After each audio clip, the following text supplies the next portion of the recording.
Alright, so we're back at his and her homestead, and I was gonna give you guys an update on the colony and one huge change that we made.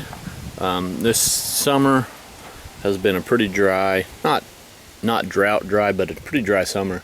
So one thing I did have an issue with was running out of water in the colony. So I kept having to refill it even though I had rainwater collection. So the rainwater collection has been letting me down. So what I was dealing with originally was just that white barrel on top there, and that's 35 gallon, and then I got a 55 gallon.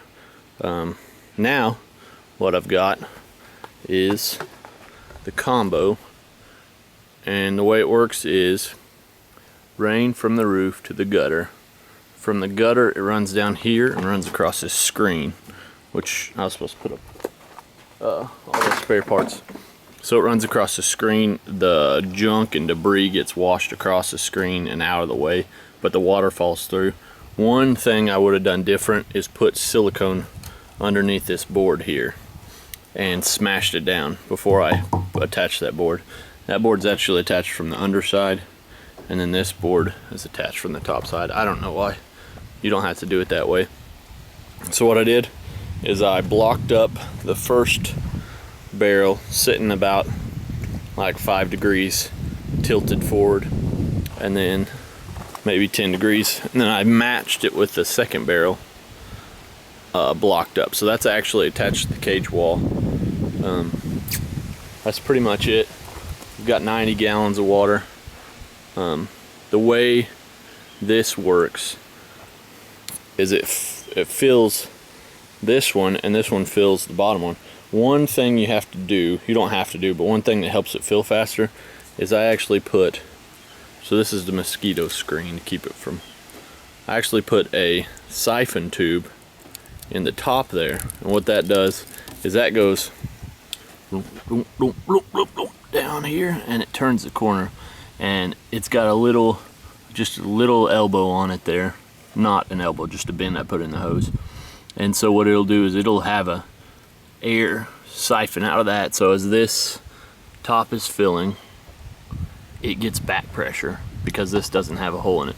Now, one thing, if you're a plumber or good with like plumbing type stuff, you could have put a vent back here, just a hole with a fitting, and run either a pipe or a hose up here, and then the air pressure could release out the back as the front fills up. But that's all there is on that. A lot of people have been asking for an update on a rabbit colony. We butchered out a ton of stuff. So this is the wife's project really, but so we've got, and it's a constant chore keeping it clean. As you can see, there's a little DE back there. Put some diatomaceous earth in here just to keep the pests down a little bit, and it's helped. We give these guys all kinds of grass and stuff, so right now they're having a pretty good time. And then we did this colony over here, so there's DE in there also. All that white powder is from the diatomaceous earth, and so we've only got females left. We butchered out all the males, butchered out quite a few females. When I get time, I'll probably butcher out about 8 more females. But this is just a dog kennel with 2x4 wire on the bottom, attached with just more wire, and then we ran chicken wire around the outside. We ran around the outside instead of the inside so they don't chew it up as much. And there's water, 2 mini water buckets on here, but they're not collection, so that stinks. And one thing I was going to do to help with that is I'm going to eventually add a spigot onto this, so it's going to come right, I'm going to unscrew that fitting, and I'm going to run a spigot off this way, and then